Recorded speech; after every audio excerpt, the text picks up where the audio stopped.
Uttarakhand bulletin में आप सभी का बहुत स्वागत है। आपके साथ मैं हूं नलिनी पांडे। उत्तराखंड के 6 जिलों में येलो अलर्ट जारी कर दिया गया है। अगले 24 घंटे में तेज बारिश की संभावना मौसम विभाग ने जताई है। उसमें देखिए देहरादून, बागेश्वर, चमोली, नैनीताल, उधम सिंह नगर और चंपावत के लिए ये अलर्ट जारी किया गया है।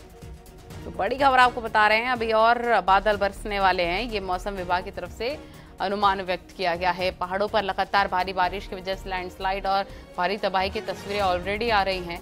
इन सब के बीच मौसम विभाग ने आने वाले दिनों के लिए भी अलर्ट जारी कर दिया है।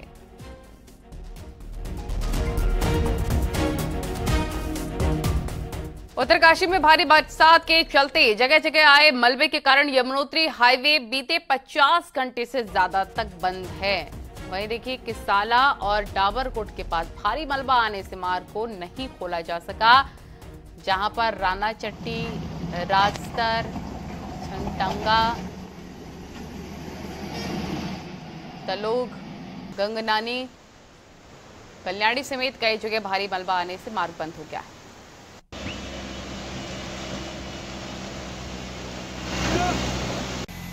आग्रह है, रिक्वेस्ट है कि इस और ना आए। अभी मार्ग बाधित है। जहां पर भी आप होटल, धर्मशाला या अन्य जगहों पे हैं, सुरक्षित तरीके से वहीं पर रहें और जैसे ही मार्ग खुलता है उसका हम लोग जो है आपको अपडेट देते रहेंगे।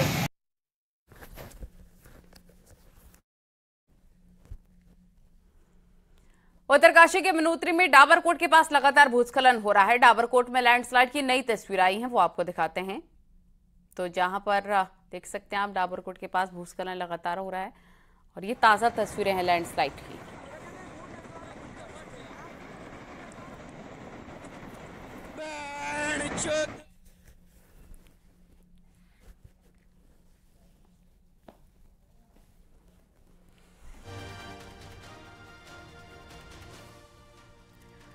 हरिद्वार में दरकती हुई पहाड़ियां हर की पैड़ी और आसपास के क्षेत्र के लिए खतरा बनी हुई है। राजाजी टाइगर रिजर्व के अंतर्गत आने वाले मनसा देवी मंदिर के पास पहाड़ों से लगातार भूस्खलन हो रहा है और यहां से मलबा गिरने के कारण सड़क के साथ साथ रेलवे ट्रैक बाधित हो रहे हैं। 2 दिन पहले आपदा की मीटिंग के दौरान मुख्यमंत्री ने भी पहाड़ियों के GIS सर्वे के निर्देश दिए थे, जिसके बाद से प्रशासन ने कवायद शुरू कर दी है। प्रशासन दरकती हुई पहाड़ियों के ट्रीटमेंट प्लान के लिए भी DRP तैयार कर रहा है। इस बार भी बारिश से मलबा गिरने के कारण रेलवे ट्रैक कई बार बाधित हुआ। इसके ट्रीटमेंट की आवश्यकता है। पहले पूर्व में भी 1-2 बार सर्वे हुआ है, लेकिन पूरी कार्रवाई नहीं हो पाई। तो इसमें सचिव महोदय से हमारी बात हुई है और हम लोगों ने रिक्वेस्ट भी भेजा है। और वहीं टिहरी झील में धरवालंग गांव के पास एक 8 साल का नहाते समय बच्चा डूब गया है। बताया जा रहा है कि 8 साल का आशीष अपने भाई के साथ भैंस चराने गया था, जिसके बाद वो नहाने के लिए झील में चला गया, लेकिन गहरे पानी में डूब गया। मौके पर पहुंची पुलिस ने गोताखोरों की मदद से लड़के को ढूंढने का भी प्रयास किया। फिलहाल लड़के का कुछ पता नहीं है और SDRF की टीम लड़के की लगातार तलाश कर रही है।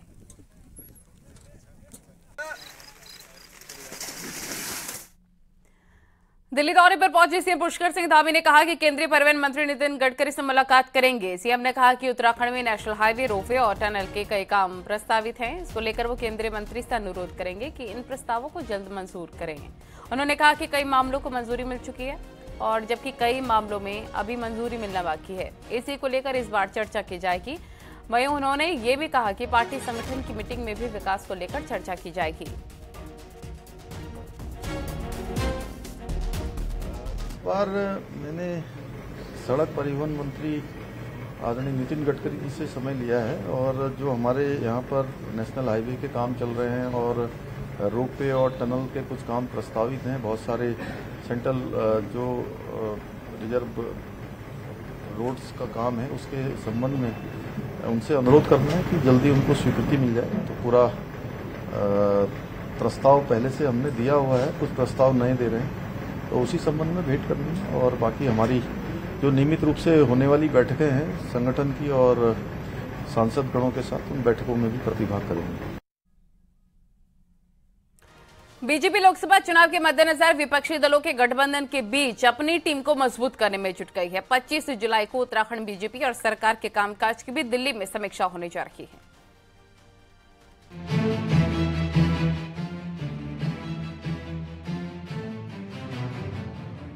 उत्तराखंड में लोकसभा की 5 सीटें हैं। 5 सीटों पर बीजेपी के सांसद हैं। राज्य में सरकार भी बीजेपी की है। बावजूद इसके बदले हालात में बीजेपी हाईकमान कोई ढील नहीं देना चाहता। इसके लिए 25 जुलाई को दिल्ली में समीक्षा मीटिंग बुलाई गई है। मीटिंग में शामिल होने के लिए सीएम धामी दिल्ली पहुंच चुके हैं। बीजेपी प्रदेश अध्यक्ष महेंद्र भट्ट महामंत्री संगठन दिल्ली जाएंगे। प्रदेश प्रभारी दुष्यंत गौतम के साथ ही राज्य के सभी सांसद भी इसमें दिल्ली में मौजूद रहने वाले हैं। मीटिंग में राज्य के ज्वलंत मुद्दों पर तो चर्चा होगी ही, सरकार और संगठन ने क्या एक्शन लिया उस पर भी बातचीत होगी। इस मीटिंग में तय होगा कि पार्टी की आगे की रणनीति होगी। पहला विषय कि लोकसभा चल रही है, लोकसभा के अंदर राज्य संबंधी अनेकों विषय होंगे, तो सांसदों ने ऐसे कौन से विषय, उनके विषय ध्यान में, जिन विषयों को उसमें प्राथमिकता के साथ लोकसभा के अंदर वो उठाएंगे। और कुछ और संगठन के माध्यम से भी कार्यकर्ताओं के जो सुझाव रहते हैं उनको भी हम माननीय सांसदों से दिशा में चर्चा करेंगे। पार्टी का मुख्य फोकस हरिद्वार और उधम सिंह नगर की सीट पर बना हुआ है, जहां विधानसभा चुनाव में भी विपक्ष से उसे चुनौती मिली थी। इसलिए यहां संगठन और सांसदों को विशेष तौर पर नई रणनीति के साथ उतारा जा सकता है। बीजेपी की इस मीटिंग पर विपक्ष की भी नजरें हैं। पूर्व सीएम हरीश रावत का कहना है कि जब देश आपदा से जूझ रहा हो, मणिपुर हिंसा की आग में जल रहा हो, ऐसे समय में दिल्ली में चल रही सियासी बैठकें बुलाना जले में नमक छिड़कने जैसा है। करने के लिए वहां की सरकार ने मणिपुर को आग में झोंक दिया है, तो ऐसे समय में भाजपा से और क्या उम्मीद कर सकती है। वो देश के जले में नमक डालने का काम कर रही है। जो बैठक है दिल्ली की उनकी, वो जले में नमक डालने का काम कर रही है। ये महिला अपमान को और ज्यादा द्विगुणित करने का काम कर रही है। बीजेपी की मीटिंग में पार्टी के अंदरूनी मसलों पर भी चर्चा हो सकती है। माना जा रहा है कि सरकार में कुछ महत्वपूर्ण पदों पर दायित्व देने या न देने को लेकर भी इस मीटिंग में अंतिम दौर में फैसला हो जाएगा। यूसीसी, भू कानून और मजार जहाज जैसे मसलों पर आगे क्या स्टैंड रहेगा, ये तस्वीर भी साफ कर दी जाएगी। न्यूज़ 18 के लिए देहरादून से सुनील प्रभात की रिपोर्ट। नैनीताल में सरकार ने शत्रु संपत्ति में किए गए कब्जों को ढा दिया है, तो देहरादून में शत्रु संपत्ति में एक गजबी मामला सामने आया। यहां पर जमीन के फर्जी पेपर बनाकर उसे बेच दिया गया। ऐसे में जब सरकार इन संपत्तियों से कब्जे हटाने की कवायद में जुटी हुई है, इसको लेकर एक्शन लगातार जारी है।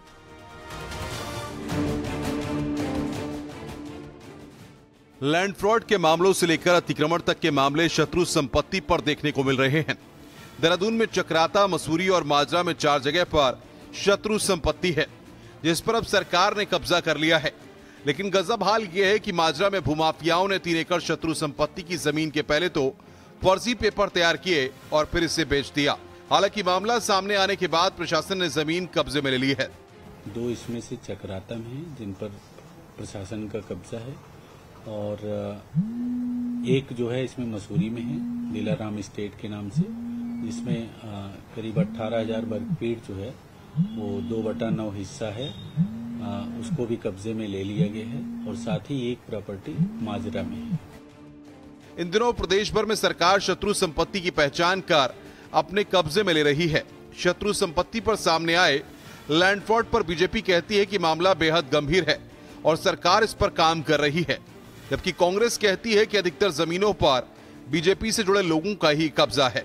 देश में जहां भी शत्रु संपत्ति पर सरकार से एक बार कब्जे किए गए हैं, अवैध निर्माण किए गए हैं, इस सब निर्माण को धराशायी किया जाएगा और ये नेचर इस राज्य के लिए हितकारी नहीं है। मुझे पता चला जिस जमीनों को हमने लैंड सीलिंग से निकाल करके बचाया था, उन पर कुछ लोगों ने कब्जा कर लिया है और कब्जा करवाने वाले भाजपा के लोग हैं। जो मुझे जानकारी मिली है, भाजपा के लोग हैं। और मैं दावे के साथ कह रहा हूँ, यदि सीबीआई से इसकी न्यायिक देखरेख में सीबीआई जांच करे तो जमीनों के घोटालों के साथ, जमीनों के अवैध कब्जों के साथ 60% जुड़े हुए लोग भाजपा के।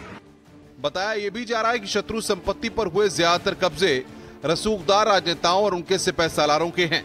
ऐसे में उन पर कार्रवाई करना एक बड़ी चुनौती होगा। न्यूज़ 18 के लिए देहरादून से भारती सकलानी उनियाल की रिपोर्ट।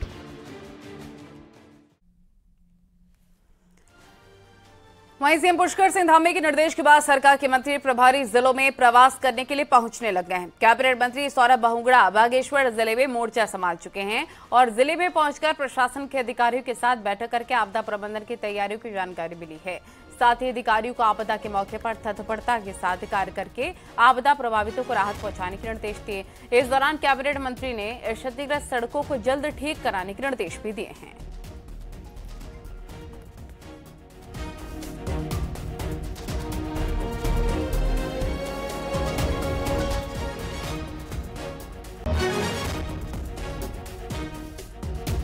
स्पष्ट रूप से आज निर्देश यही दिए हैं कि जो सक्रियता है वो कम ना हो और लगातार जो हमारे आपदाग्रस्त क्षेत्र हैं, कपकोट एक ऐसा ब्लॉक है हमारा जो हमेशा आपदा से ग्रस्त रहता है, तो एक्स्ट्रा फोकस कपकोट पे रखें।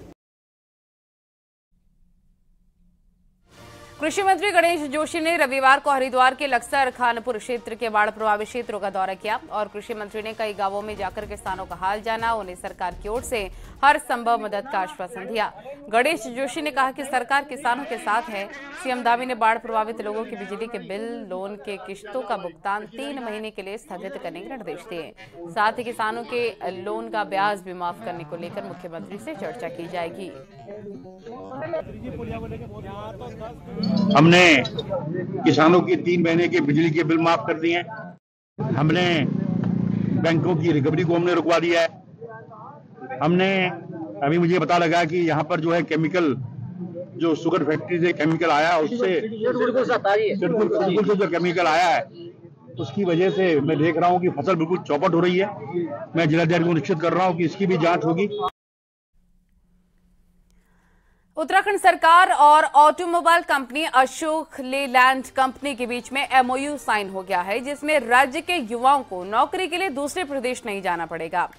आईटीआई के ऑटोमोबाइल कोर्स से जुड़े छात्रों को इसका सीधा तौर पर फायदा मिलेगा, जिसके तहत अब अशोक लेलैंड 3 सालों में 3000 छात्रों को पंतनगर के अपने प्लांट में इंटर्नशिप कराएगा और बाद में अपनी कंपनी में ही नौकरी भी देगा।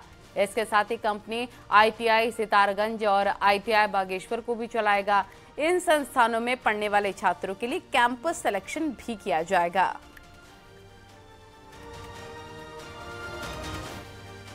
हमने अशोक लेलैंड के साथ किया है, जो इंडिया की 2nd बिगेस्ट कंपनी है इन टर्म्स ऑफ ट्रांसपोर्टेशन अगर आप देखेंगे, और उनके साथ हमने जो एमओयू किया है वो बहुत स्पष्ट है कि 3 साल में अशोक लेलैंड हर साल हमसे 1000 बच्चे लेगा। उसको इंटर्नशिप अशोक लेलैंड कराएगा अपने पंतनगर प्लांट में रुद्रपुर, और उसके साथ साथ उसके बाद उनको हायर करेगा।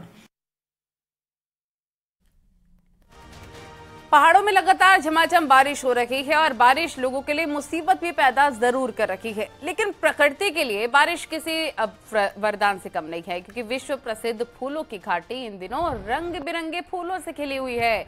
घाटों में चारों तरफ हरियाली छाई हुई है, तो वहीं प्राकृतिक झरने भी रिचार्ज हो चुके हैं। झरने भी सैलानियों को अपनी ओर आकर्षित कर रहे हैं।